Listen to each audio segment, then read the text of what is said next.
I was saying the budget definitely reveals the national leadership's vision as to what it sees as significant sectors where it wants to put its precious resources. The budgets are always limited.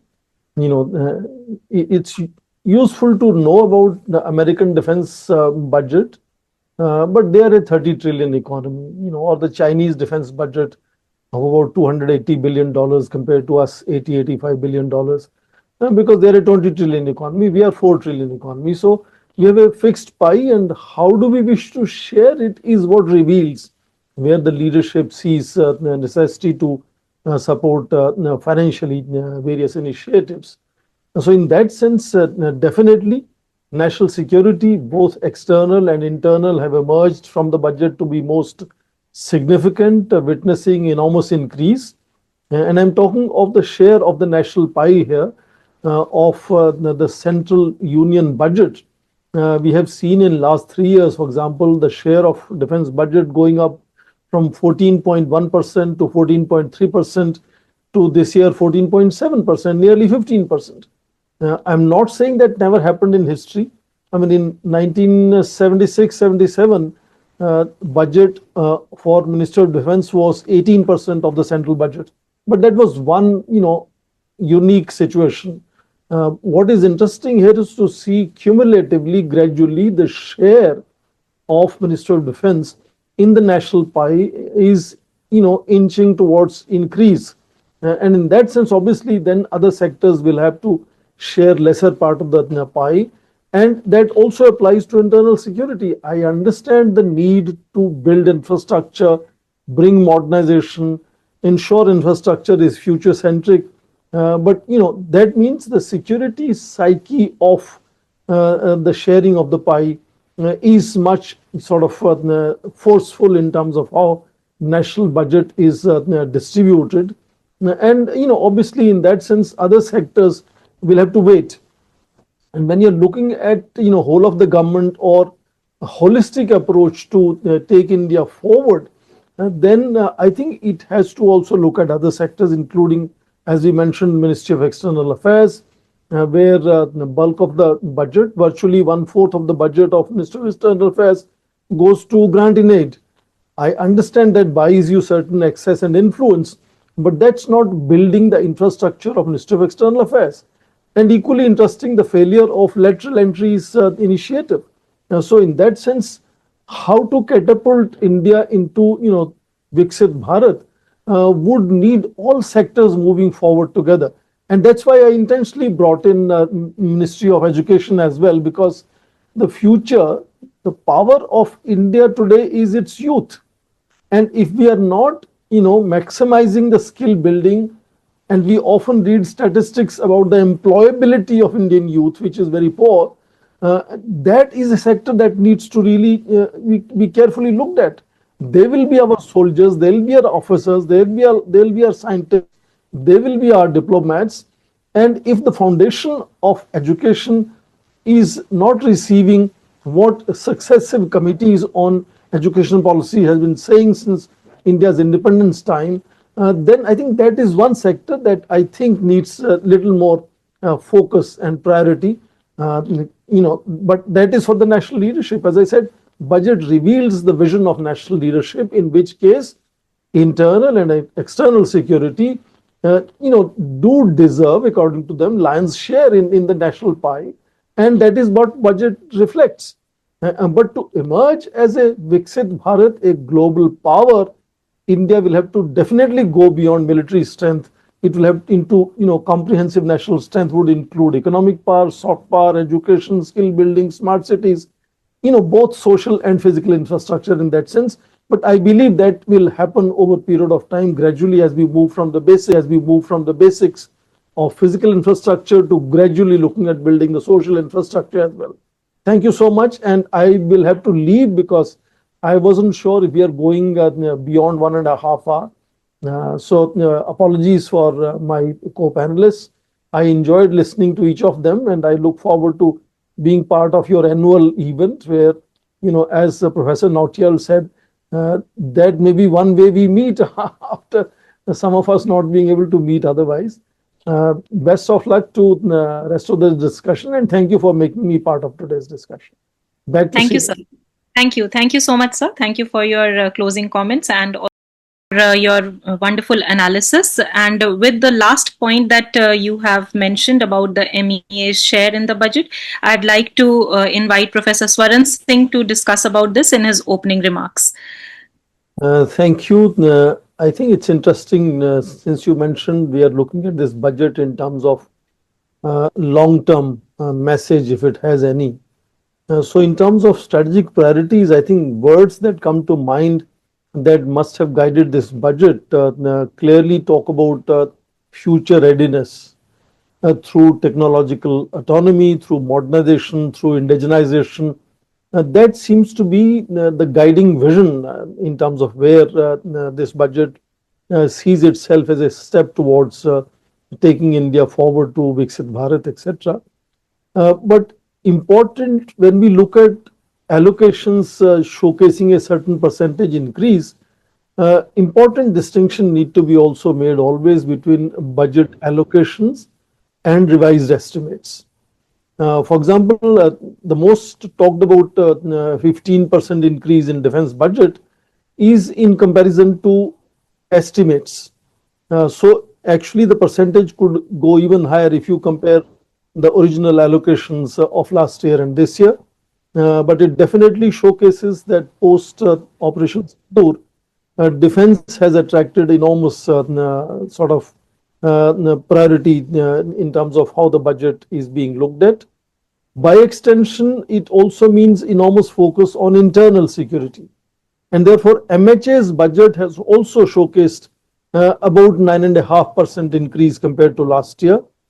Within MHA, IB has received a maximum increase of 63%, primarily to focus on infrastructure building technology so that its internal security infrastructure can be strengthened and modernized. Indeed, some sectors will showcase as much as 80% increase in terms of specific areas in infrastructure building within internal security infrastructure of MHA in that sense. When it comes to MEA, since Dr. Simi Mehta asked me to say something about the Ministry of External Affairs, I agree with Praveer. EAM or External Affairs Ministry has always received much smaller budgetary allocations, despite India wants to increasingly become a global player and is trying to stretch itself from Caribbean to Southwest Pacific, all major powers, middle powers, and global South. Another area which showcases why the budget stays low in the Ministry of External Affairs is the personnel. Despite I hear for about 20 years debate on the need to expand and enlarge our diplomatic corps, it still stays around less than 1,200 IFSA officers, 1,000 plus IFSB officers. Total strength you can stretch it to 66,000 maximum. So in that sense, if you're looking at India becoming globally engaged and the budget going up for Ministry of External Affairs, this I think is something that does not reflect that vision for future in that sense of making India a global player in that sense. So that is something that puzzles all of us, and Praveer did mention of the same thing. Even now when we are talking of Ministry of External Affairs budget, much of its budget, actually 5,000 crore plus, is grant in aid, which is not actually to be used by Ministry of External Affairs. It is to be used by those countries that will be supported by India's credit lines, etc., etc. Even within Ministry of External Affairs, bulk of the increase showcases again in infrastructure building, consular services, missions. We are trying to open more missions, for example. So Ministry of External Affairs not only receives less than 0.5% of budget, it in that sense does not reflect the vision of India trying to showcase itself as a global player. So when we say that it's a future focused budget with talk about 12 plus lakh crore to be invested in general infrastructure building, rail, road, the ports, airports, electricity, and so on, and smart cities, uh, it needs a bridge of Ministry of External Affairs to also facilitate India being recognized as a rapidly developing country. And other than Ministry of External Affairs, I think one, because I come from education sector, other than the physical infrastructure which will make India, sort of developed nation, there is also need to focus enormously on what we call social infrastructure. And in that comes primarily what we are doing in terms of smart cities and skill development. And that brings us to Ministry of Education. Again, Ministry of Education has about 1.4 lakh crore budget. Bulk of it, it involves, this is not a budget for 6,000 MEA officials. It's a budget for very large number of institutions and people, more than I think 1 crore teachers, more than 25 crore students. So in that sense, when you talk of the kind of infrastructure that is involved in supporting that education, skill building, and when we talk about now every FTA, including workforce mobility agreements, we want to showcase that India wants to export its talent. Then we have to also prepare that talent which can be competitive at global standard. And in that sense, I think that limited budget, which I think is somewhere 2% of the total national central allocations, union government's budget, it's, I think that again is some area that I think needs to have much more allocations than it has had. So compared to, for example, much larger budget in defense, which is well deserved, budget of soft power driven diplomacy, which is external affairs, and of course skill development driven, soft power of India, education, are areas which perhaps should have required a greater allocations than we have had. We know that right from post independence times, three committees have been set up to form education policy, and all of them have suggested up to 6% of GDP to be invested on education, and that I think still remains something to be desired in that sense. So when we talk of sort of budgetary allocations showcasing India moving forward towards future to achieve centennial goal of becoming a Viksit Bharat, in that sense, whether you're looking at soft power of India, skill development, cultural diplomacy, that are areas which apparently does not match up to the focus that I think budget shows in building physical infrastructure. For example, even in education, which is going to increase skill development and soft power, there is clear focus on creating university towns now. In that sense, there is a certain focus again on physical infrastructure. But social infrastructure, I think, is something that is required to become the focus area of the government. And in that sense, whether it is Ministry of Education or Ministry of External Affairs, environment could be another area, which again I think will need much more focus than we have so far. I understand there is a focus on sort of fiscal consolidation that Simi mentioned, but we have just moved an inch compared to 4.4% fiscal deficit to 4.3% fiscal deficit. And I think also important to remember, when we have the rebasing of Indian GDP, from 2011 to 2022 now, I think some of these figures could reflect a very different picture as to what is the percentage of GDP that, defense budget, for example, now we are saying has crossed 2% of GDP with the current allocations. And of course, it will go up with revised allocations much later. And even within defense, for example, when we are looking at, sort of encouraging indigenization, and there's a list of more than 700 items to be produced locally, we still notice that allocations clearly outline specific budget allocations for much bigger platforms like fighter aircrafts, submarines, or sort of main battle tanks. Those are still something which domestically indigenization, BrahMos is a great example, but other than that, no major bigger platforms have been successfully sort of built domestically.